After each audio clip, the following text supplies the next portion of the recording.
corresponde a un par de semestres atrás, no se asusten por eso, bien. Simplemente la idea sigue siendo la misma.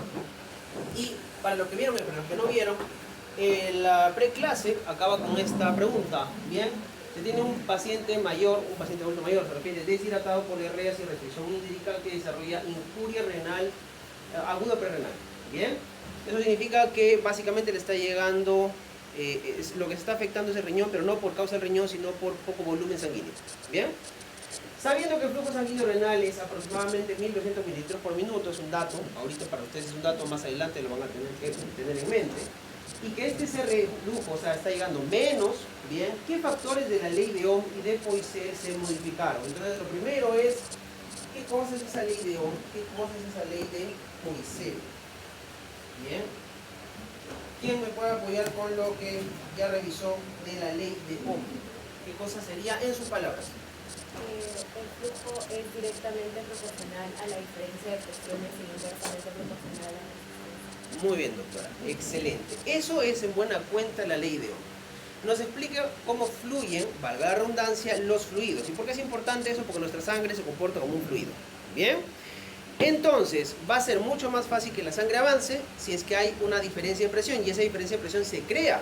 El corazón genera fuerza para bombear y ahí se genera un punto inicial de presión que es más alto, y el otro punto de presión va a ser el mismo corazón pero en sus aurículas, donde va a tener una presión casi de cero. Entonces se genera un circuito. Sin ese circuito no podría moverse la sangre por más que tengas a los vasos. Los vasos solamente van a ser en este momento, desde esta perspectiva, recipientes. ¿Bien? Aunque no tanto así, porque los vasos también tienen dinámicas que ahorita vamos a ver. Entonces la doctora dijo que la presión, y vamos a empezar por ese lado. Bien. La doctora dijo, la presión es el flujo es directamente proporcional a la presión y es inversamente proporcional a la resistencia. ¿Bien? Ok. El flujo de sangre o la cantidad de sangre que va a pasar por un lugar determinado va a ser directamente proporcional a la diferencia de presión, inversamente proporcional a la resistencia. Muy bien. Perfecto. Entonces, ¿qué cosa vendría a ser la resistencia? Y eso es lo siguiente que vamos a tener que entender para poder ver a Poiseuille. Bien. La presión, como acabamos de comentarlo, tiene que ver con la diferencia que se ha creado gracias a que el corazón va a generar fuerza y va a bombear, y el mismo corazón va a tener en momento de relajación una presión muy baja, y por eso la sangre fluye en esa dirección. Pero, ¿qué entenderíamos por resistencia? ¿Qué vendría a ser esa resistencia? Dime. Muy bien. Muy sencillamente es lo que se opone al flujo. Ahora, eso que se opone al flujo en nuestro organismo tiene algunas características. Y justamente para entender a esta resistencia, para ampliar esto, estudiamos a la ley de Poiseuille, que nos dice que la resistencia es igual a algo. Bueno, más allá de la fórmula, porque eso a mí no me interesa que se aprenda sino la idea, la resistencia según Poiseuille depende de qué cosa. Muy bien, viscosidad de la sangre es un factor, ¿qué más? El radio. Y longitud del vaso, excelente, han venido revisando, muy bien. De esos tres, ¿cuál es el que más importa numéricamente? ¿El que más afecta? El radio, muy bien, perfecto. Entonces, el radio va acá abajo, ¿no? Bien, el radio va acá abajo. R a la cuarta potencia, ¿verdad? 8 por N y acá R a la cuarta potencia. Eso significa que estos tres factores, bien, la viscosidad, la longitud, el radio, sobre todo el radio, es el más importante. Entonces, la cuestión es aquí. Si el radio de mis vasos es más grande, ¿cómo es la resistencia? ¿Mayor o menor? Menor. ¿Y si es más chico? Mayor. Es mayor, perfecto. Ahora pensemos justamente en lo que ha pasado con esta persona. Dice que el flujo sanguíneo, bien, el flujo sanguíneo está decayendo, bien, el flujo sanguíneo está decayendo, y esto probablemente porque ha tenido deshidratación, ha tenido restricción hídrica, bien. Ok, si es que el flujo sanguíneo está decayendo, entonces la pregunta sería, ¿qué tendría que suceder? ¿Cómo estaría la presión, la diferencia de presiones? Disminuida, y justamente va a estar disminuida porque hay menos líquido circulando. Ahorita vamos a ver esto en detalle. ¿Bien? Y por otro lado también vamos a tener que jugar con la resistencia si lo que queremos es que le llegue la misma cantidad de sangre que anteriormente le llegaba a este órgano. Si quisiéramos que le llegue lo que antes le llegaba, que eran los 1200 mililitros por minuto, ¿qué tendría que pasar con el radio de esos riñones? El radio de los vasos de esos riñones. ¿Tendría que ser más chico o más grande? O sea, ¿vasoconstricción o vasodilatación? Si hace vasoconstricción hay más resistencia, y si hay más resistencia, exacto, hay menos flujo. Bien, entonces ¿cómo tendría que estar el vaso? Bien, entonces esa es la integración básicamente de estas dos ecuaciones. Bien, ahora la vamos a ver sin detalle. Y por ahí se ha perdido un poquito, no se preocupen, que la intención era justamente tener un escenario un poquito más, digamos, complejo hasta cierto punto, que no es tan complejo, para después ir desmenuzando. Bien, ok, vamos entonces desde el inicio. Si tienen alguna consulta, chicos, en cualquier momento que van a avanzar, ¿ya? Bien, entonces esta primera clase se trata sobre las propiedades del corazón y la hemodinámica, así que vamos a empezar desde donde debemos empezar. Para que todas nuestras células puedan tener el abastecimiento de nutrientes, se necesita un sistema que propulse la sangre, que propulse el oxígeno y que además también pueda recoger, con esa misma entrega, pueda recoger desechos como el CO2 y otras moléculas. Esto no sería posible si es que nuestro corazón no funcionara como una bomba. Ustedes ya saben que el corazón tiene cámaras, aurículas y ventrículos, pero estas cámaras son las que generan el cambio de presión. ¿Bien? No en todo momento el corazón va a estar en contracción, ni tampoco en todo momento va a estar en relajación, sino que va a ser un cambio, va a estar dinámicamente cambiando. Y eso es lo que genera justamente este gradiente de presión del que hablábamos inicialmente en la ley de Ohm. ¿Bien? Los ventrículos se van a contraer y cuando se contraigan la presión de la sangre que hay acá adentro va a ser muy grande y por eso la sangre sale. ¿Bien? Y ahora, ¿por qué la sangre regresa hacia las aurículas? Porque, para que lo tengas ya ahorita en mente, eso lo vamos a ir aprendiendo en el curso, pero la presión, por ejemplo, en el ventrículo izquierdo va a llegar a ser más o menos 120 milímetros de mercurio, bien, durante la sístole, pero en la diástole, la presión de la aurícula, esta sería la aurícula derecha, va a ser prácticamente 0 milímetros de mercurio. Y la ley de Ohm nos dice que la sangre fluye en función a una diferencia de presión. De donde hay más a donde hay menos presión.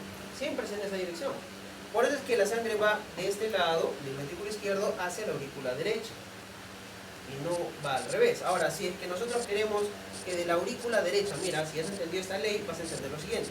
Queremos que ahora la sangre que llegó a la aurícula derecha pase al ventrículo derecho. En ese momento en que la sangre pasa de la aurícula derecha al ventrículo derecho, ¿cómo debe ser la presión en la aurícula derecha respecto al ventrículo derecho? Bien, eso significa que en algún momento esta aurícula, como tiene músculo, se va a contraer. Y gracias a esa contracción, la presión de la sangre sube dentro de esta cavidad y como es mayor que la del ventrículo, el ventrículo se llena. Y ahí ya nos metemos al ciclo cardíaco, que lo vamos a ver más adelante. ¿Y por qué el ventrículo ahorita tiene una presión menor? Porque se relajó. No en todo momento está tenso, en algún momento se relaja. ¿Bien? Y ahora, la sangre ya pasó de aurícula derecha a ventrículo derecho. Queremos que pase del ventrículo derecho hacia la aurícula izquierda. ¿Cómo tendrá que ser la presión en el ventrículo derecho respecto de la aurícula izquierda? Mayor también. Entonces, si se dan cuenta, siempre se sigue ese camino. De más presión a menos presión. ¿Bien? Eso es ley de Ohm. ¿Sí? Por eso sigue este circuito la sangre, pues. Del ventrículo izquierdo regresa hacia la aurícula derecha. De la aurícula derecha al ventrículo derecho, el ventrículo derecho a la aurícula izquierda y así. No va al revés. ¿Bien?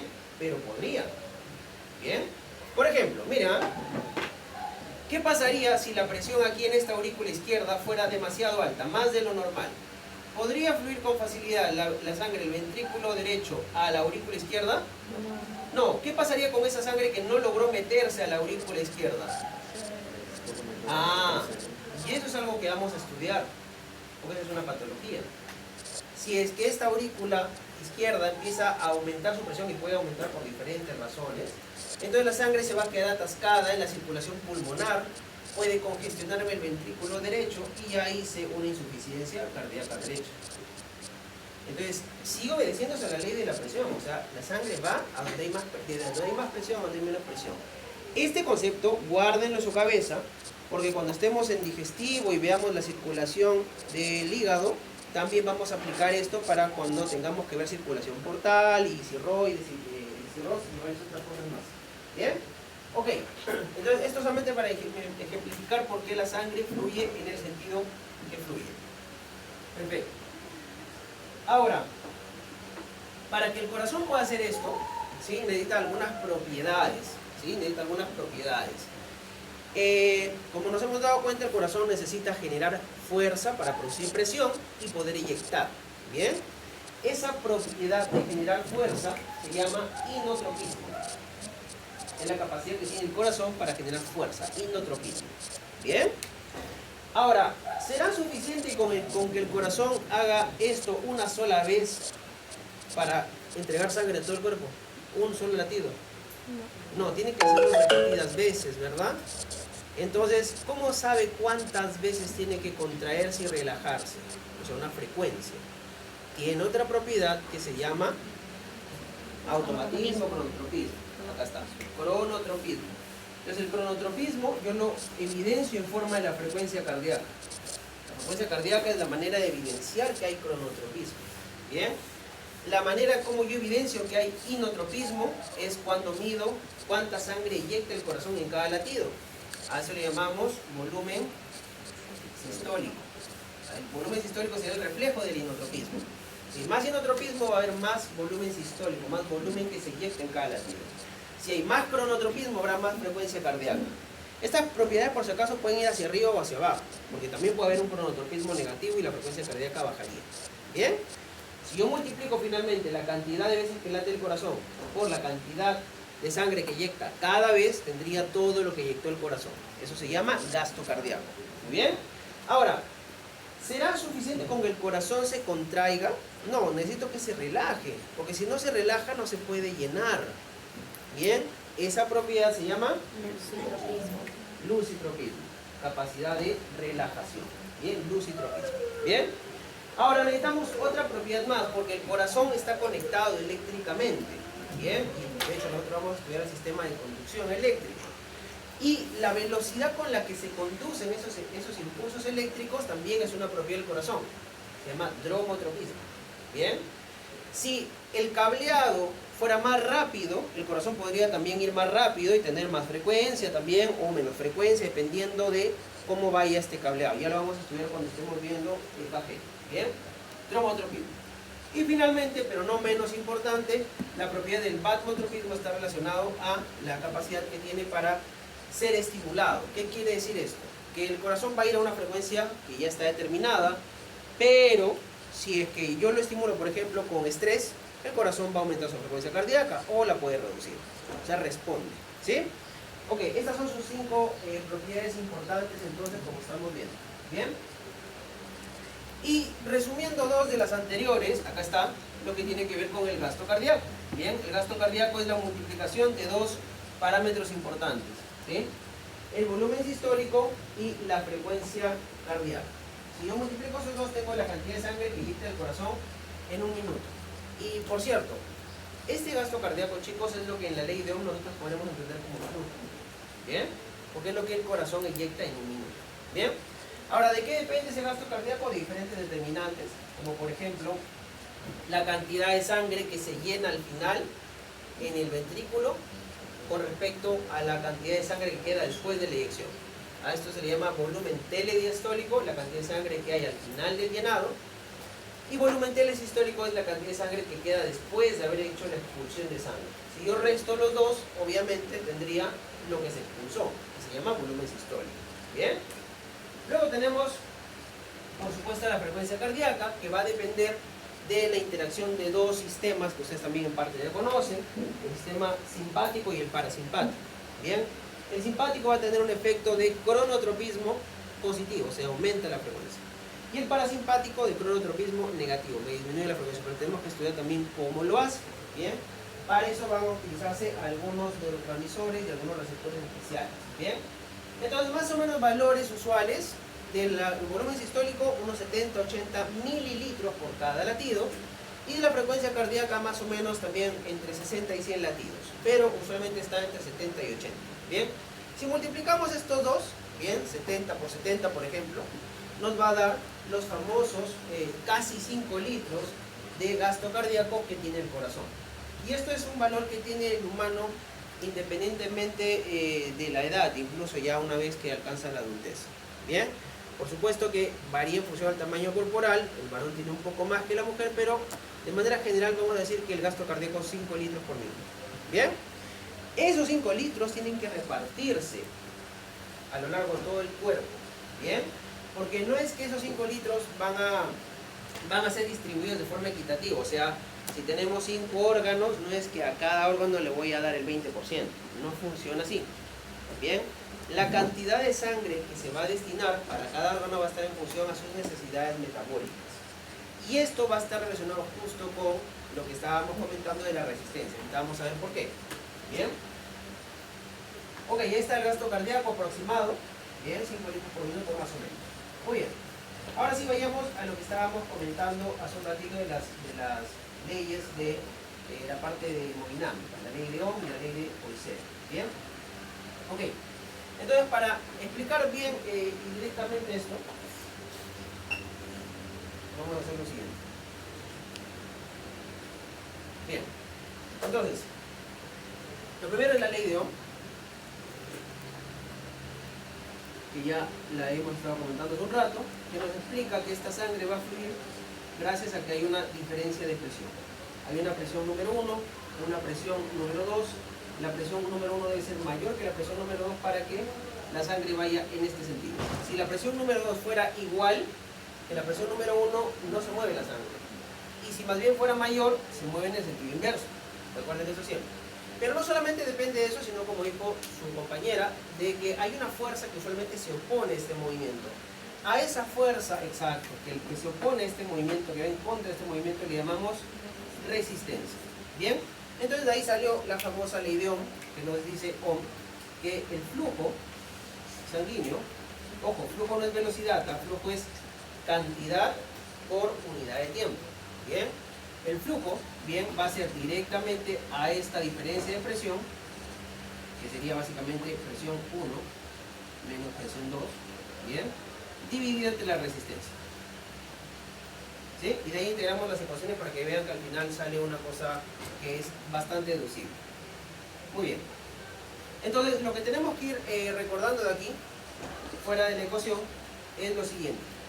Sobre todo con la resistencia. Ya lo habían dicho ustedes. Si sube la resistencia y si baja la resistencia. ¿Bien? Ok. Si sube la resistencia, obviamente el flujo va a caer. Muy bien. Cae el flujo.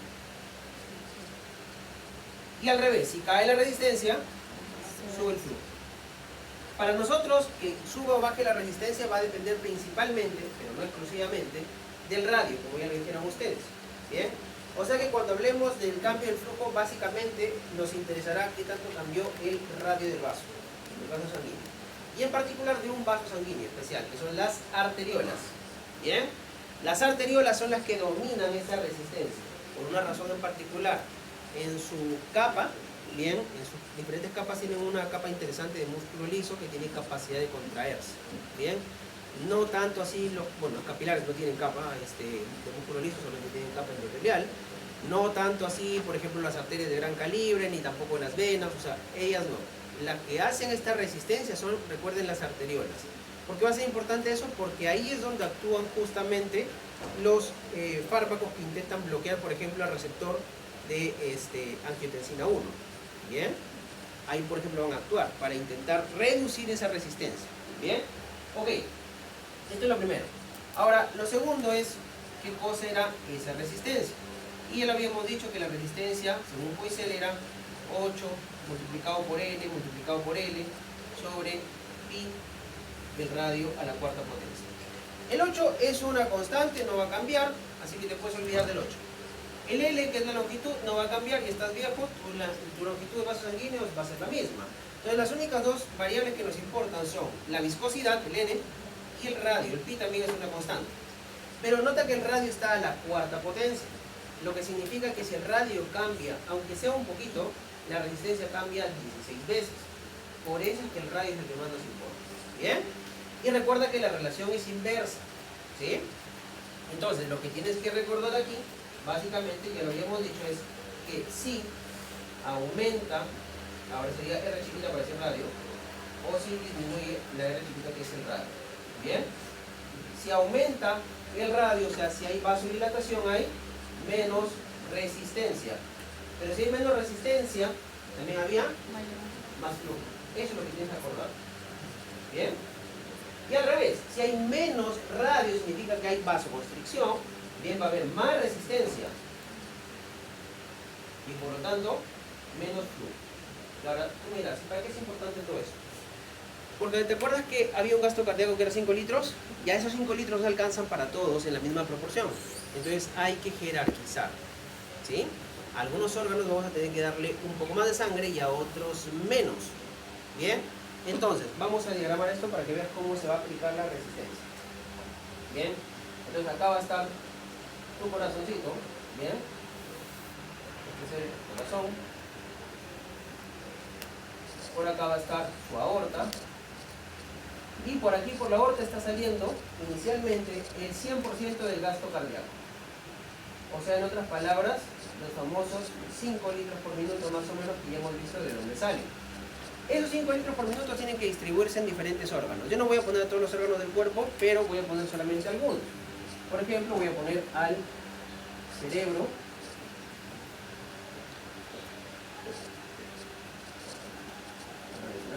Al cerebro, voy a poner por acá al riñón.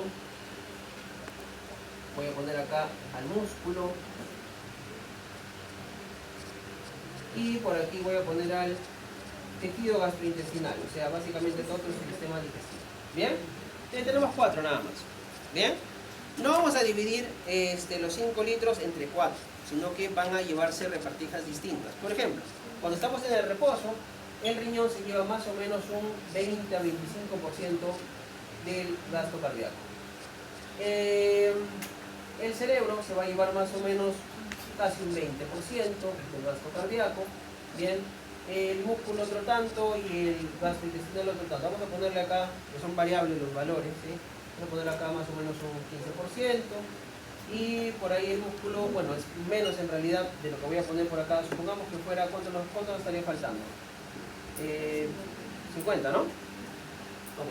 Obviamente no es así, ¿eh? Estoy poniendo este valor de acá, está muy sobreestimado. Doctor, Okay. había un diagrama de constancia. Correcto. Todos los porcentajes. Así es. La piel también. Claro, falta ahí la piel, faltan muchos otros órganos, correcto. Solamente he puesto esto nada más de ejemplificación. Por eso, ojo que el músculo no es ese porcentaje, mucho menos otra cosa. ¿Bien? Pero gracias por la observación, porque lo que quería llegar es a lo siguiente. Supongamos que, como en el caso de nuestro paciente, una persona tiene una pérdida de volumen. ¿Bien?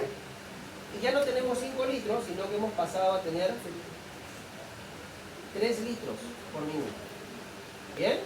Sea porque estás con hemorragia, porque estás con diarrea o por lo que sea. Pregunta. Con esos 3 litros por minuto... ¿Todo bien? Sí, está bien. ¿Programación? Sí, está bien. ¿Marcación? Está bien. ¿Elección de delegados? Está bien. Feliz. Sí. Entonces, supongamos que ahora tenemos 3 litros. ¿Bien? Pregunta, ¿alcanzará como nos alcanzaba antes? O sea, No. la misma cantidad absoluta para cada órgano. No. Ya no. ¿A quién priorizan? ¿A quién salvan? ¿Cerebro? Al cerebro, ¿verdad? Sin embargo, lo intoxican cada fin de semana antes del parcial. Ya. Ok. Bueno, algunos, otros no. Bien, entonces, ¿cómo haríamos para garantizar que el cerebro siga recibiendo lo que va a recibir siempre, o lo que recibía siempre, o intentar? Si solamente nos quedan 3 litros. Reduciendo a los demás la cantidad. Bien, tenemos que redistribuir y eso significa quitarle a otros. Ya, vamos a suponer que queremos quitarle a este de aquí y a este de acá, para que ese excedente que ya no van a recibir ellos, lo reciba el cerebro. ¿Cómo hacemos eso? ¿Qué tendría que pasar con la resistencia en estos lugares? Mayor. Exacto, tiene que aumentar la resistencia. Ahora te pregunto, si la resistencia aumenta, por ejemplo, en el riñón, recibirá más o menos sangre. Menos. Y si recibe menos sangre, ¿no sería esperable que sus funciones, como por ejemplo el producir orina, también decaigan? Ese era el caso que teníamos al inicio, una injuria aguda prerrenal. O sea, va a fallar la función del filtrado, no por culpa del riñón, sino porque está recibiendo menos sangre. ¿Y por qué está recibiendo menos sangre? Porque hay más resistencia hacia sus vasos para garantizar que esa sangre se dirija no hacia él, sino hacia el cerebro, porque tú has decidido priorizar. Va a cambiar el factor del corazón, pues obviamente por eso también falta el. Bien. Ok, entonces más o menos se entiende la idea de por qué es importante esa resistencia. Ok, esa resistencia va a ser modulada, obviamente. ¿Cómo hacen los vasos para saber si se tienen que contraer o relajar? Bueno, para eso tienen el músculo liso. Pero ese músculo liso va a obedecer a algunos transmisores. Bien, va a tener también receptores. Bien. Ustedes ya han estudiado, por ejemplo, en Morfo 2, cuál es el transmisor o la molécula, más que un transmisor, que genera vasoconstricción. Cuando han estudiado el famoso sistema SRAA, el sistema renina, angiotensina, aldosterona. ¿Cuál es la molécula de todo ese sistema que genera vasoconstricción? ¿Cuál? Angiotensina. Angiotensina 2. Bien. La confusión está en que se llama angiotensina 2, pero se une a un receptor que se llama AT1. Claro, también hay receptor AT2, ¿ah? Bien. Pero el receptor AT1 es el que hace la vasoconstricción. Bien. Y los fármacos, como por ejemplo el losartán y el valsartán, todos ellos, que son la familia de los antagonistas, los receptores de angiotensina 2, bien, bloquean a ese receptor AT1. Y si yo bloqueo ese receptor AT1, entonces ya no hago vasoconstricción. Bien, estaría haciendo más bien buscar una vasodilatación. Con lo cual también voy a afectar a la presión arterial y ahorita vamos a ver por qué. Bien, hasta acá todo está claro, ¿verdad? Le voy a pedir que me vayan ayudando con la hora porque como estos horarios están menos partidos. No hay son 15. 15, ¿no? No hay 15. Ya, 5 minutos por moverlo. Ok. Entonces, de lo anterior, de esto acá anterior, vamos a sacar algo que nos va a servir también para más adelante, que tiene que ver con la presión arterial. ¿Bien? Si tomamos esta ecuación de aquí, bien, podríamos hacer lo siguiente. Al flujo le vamos a llamar Q, bien, que es el gasto cardíaco. Acá va a estar la presión y acá abajo va a estar la resistencia. Bien. Entonces, si a mí se me da la gana, lo puedo hacer, puedo mover la resistencia para allá para multiplicar y digo que Q, que es el gasto cardíaco, multiplicado por la resistencia, sería igual a la presión. Y esto de acá no se deben olvidar jamás en su vida, porque esta ecuación es sobre la que se centra todo tipo de terapia para regular la presión arterial, justamente. La presión es igual a la multiplicación del gasto cardíaco por la resistencia, que ya sabes que la resistencia principalmente va a estar relacionada con el radio. Bien, entonces por eso, si yo te reduzco el radio porque te hago vasodilatación, se reduciría la resistencia. Y si se reduce la resistencia, la presión disminuiría. Ahora, ¿qué pasaría si yo, por ejemplo, ¿te acuerdas que el gasto cardíaco era multiplicación de frecuencia cardíaca por volumen sistólico? ¿Qué pasa si yo te bajo la frecuencia cardíaca? ¿Qué pasaría con ese gasto cardíaco? Baja. ¿Y qué pasaría con la presión? Bajaría. También. Por eso en algunas ocasiones se utilizan antagonistas beta, bloqueadores beta adrenérgicos para bajar la presión arterial. Los receptores beta adrenérgicos que están en el corazón, cuando son estimulados, hacen que suba la frecuencia cardíaca. Si yo los bloqueo, ya no sube, baja la frecuencia cardíaca. Bien, no se preocupen que eso lo vamos a ver en una clase específica. Ahorita estoy dando todo el panorama. Bien. Ok, pero hasta ese punto, ¿la idea está clara? ¿Sí? Ok. ¿Qué hay dudas? Hablen, ¿no? Muy bien. Muy bien, entonces básicamente hemos cubierto una gran parte, así que solamente cierro con este pedacito de aquí para ir al otro lado. Ya, justo lo que estábamos analizando ahorita, de la presión arterial. Acá está la fórmula. La presión arterial va a ser la multiplicación del gasto cardíaco por la resistencia. ¿Bien? Porque si esta resistencia depende del radio, si yo modificaba el radio, modificaba la resistencia, entonces va a ser más difícil que pase por aquí. Y al ser más difícil que pase por acá, también la sangre va a presionar más contra esas paredes. Por eso aumenta la presión arterial de ese vaso. ¿Bien? Y ahora, ¿por qué el gasto cardíaco estaría relacionado con la presión arterial? Piénsalo así. Cuando el corazón bombea, ¿sí? La sangre que sale, no sale suavecita, sale violentamente y expande las arterias. Esa expansión de las arterias, por eso las arterias tienen capas elásticas, ¿bien? Esa expansión de las arterias es la que genera una mayor presión. Entonces, si yo acá tuviese más sangre, más agua, ¿bien? Porque si me infunden líquidos intravenosos también va a subir mi presión arterial inicialmente. Bien, es la que explica por qué el gasto cardíaco está dentro de esta ecuación, no es por las puras. Bien. Mientras más trabaje el corazón y más fuerte bombee, también más sangre va a empujar contra la pared de la arteria, la va a dilatar y eso es lo que se traduce en presión. Es uno de los factores. Bien. Si yo quiero regular la presión arterial tengo que jugar con ambos. Y ahora vamos a ir mirando un poquito de eso en la siguiente parte de la clase que nos toca en el L203. Bien. Ok, pero antes de acabar entonces, en resumen, ¿qué factor de la ley de Ohm y qué factor de la ecuación de Poiseuille se pudo haber modificado aquí? En este paciente que tiene, ya sabemos, disminución del flujo sanguíneo renal. ¿Qué pasó con los factores? ¿Cuáles fueron los que se movieron? El radio, ¿qué pasó con el radio? Se redujo, muy bien, perfecto. Entonces se modificó la resistencia, perfecto. Ahora, en el caso de la ley de Ohm, aparte de la resistencia, algo más habrá cambiado. La diferencia de presiones también ha cambiado porque hay menos sangre. Bien, correcto. Y ahora, ¿qué tiene que ver eso? Lo vamos a ver. Recuerden esto de la presión también tiene relación con algo que vamos a ver más adelante en el ciclo cardíaco y con la ley de Frank-Starling. Bien, mientras más, resumido, mientras más sangre regrese al corazón, el corazón bombea más y con más fuerza. Mientras menos sangre regrese, el corazón bombea menos y con menos fuerza. La presión entonces se va a alterar. Bien, la diferencia de presión. Nos vemos en el N203.